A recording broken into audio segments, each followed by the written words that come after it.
The Coat of Many Colors. Story by Jenny Korolek, illustrated by Pauline Baynes. Now Jacob loved Joseph more than all his children, and he made him a coat of many colors.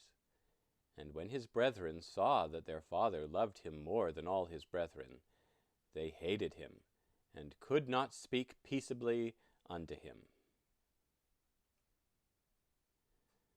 The coat of many colors was very special. Finely spun, it was woven out of the softest wool from the best sheep. Light as air, it was embroidered with desert flowers, in fiery silks, and strewn with crescent moons, midday suns, and evening stars, in threads of silver and gold. Anyone who saw it longed to wear it. One day, long ago, a man called Jacob gave the coat to his son Joseph. Jacob had many other sons, but he loved Joseph best. Little did he know how much trouble this coat would cause. Joseph's 10 half-brothers were jealous of him because he was Jacob's favorite. They were also angry because he never helped them in the fields, but above all, they hated Joseph because of his dreams. Once he told them, "I dreamt that you were sheaves of corn, bowing down to one great sheaf of corn, which was me." Another time he said, "I dreamt that the sun, moon, and all the stars were bowing down to me. The sun was our father, the moon was my mother, and you were the stars. My dreams say that one day I will be a very important person." The brothers grew tired of hearing about Joseph's dreams. So one day, when they saw him prancing towards them in his coat of many colors, they decided to get rid of him. "Let's kill the dreamer," they said. "No, no," cried the eldest brother Reuben. "Don't kill him. Let's throw him into that empty well and leave him there for a while. That will teach him a lesson."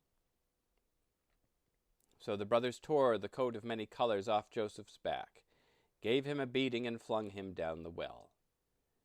"You can cool off there," they shouted, "and learn to mend your ways."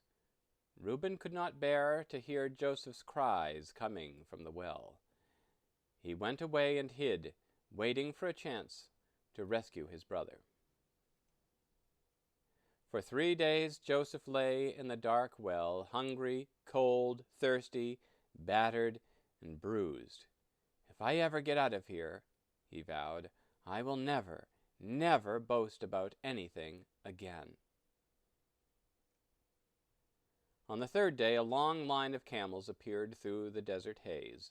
"Look," cried one of the brothers, "here come some merchants carrying spices down to Egypt. Let's sell our pretty Joseph as a slave." "Good idea," said the others. So they sold Joseph to the merchants for 20 pieces of silver. When Reuben came back, he was horrified. "What have you done?" he shouted. "Do you want to break our father's heart?" Then the brothers realized what a terrible thing they had done. "Oh, Reuben," they wailed, "what shall we tell our father?" "We shall have to lie to him," said Reuben sadly. The brothers smeared the tattered coat of many colors with goat's blood and told Jacob that Joseph had been killed by a wild beast, and their father believed them. Day and night he wept for Joseph and would not be comforted. Joseph was now a slave in Egypt, but not for long. The Pharaoh was having worrying dreams of 7 fat cows and 7 thin cows, 7 plump ears of corn and 7 empty ears of corn. His wise men could not tell him what they meant. Then, one day, his cupbearer said, "O great one, not long ago I had a dream. A slave told me what it meant, and it came true exactly as he said it would." "Send for this man at once," commanded the Pharaoh.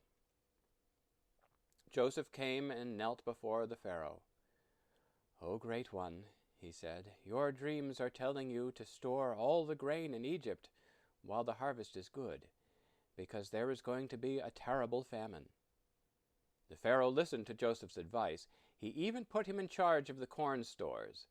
When the bad harvests came, no one in Egypt starved, and the grateful Pharaoh heaped rich rewards on Joseph. But famine did come to the land where Jacob lived, and he sent his sons to Egypt to buy corn. The brothers did not recognize Joseph in his robes of purple and gold, but Joseph recognized them. And while they were filling their sacks with corn, he hid a precious silver cup in his little brother Benjamin's sack. When Joseph's soldiers searched the sacks at the Egyptian border, they found the silver cup. They arrested the brothers and took them straight back to Joseph. "Benjamin must stay here," ordered Joseph, "but the rest of you may go." "This is a punishment for what we did to Joseph," the brothers said to one another, not knowing that Joseph understood what they were saying. They fell to their knees. "Keep us here, but please let Benjamin go home," they begged.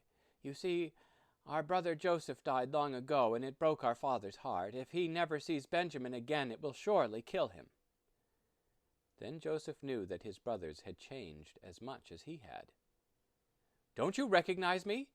he said. "I am Joseph." His astonished brothers bowed low before him. "Forgive us, Joseph, for what we did to you," they said. Joseph hugged his brothers. "Of course I forgive you," he said. "We have all learnt many lessons since I first put on the coat of many colors. And now go and bring our dear father to me. Then we can all share my good fortune in this land of plenty." The end.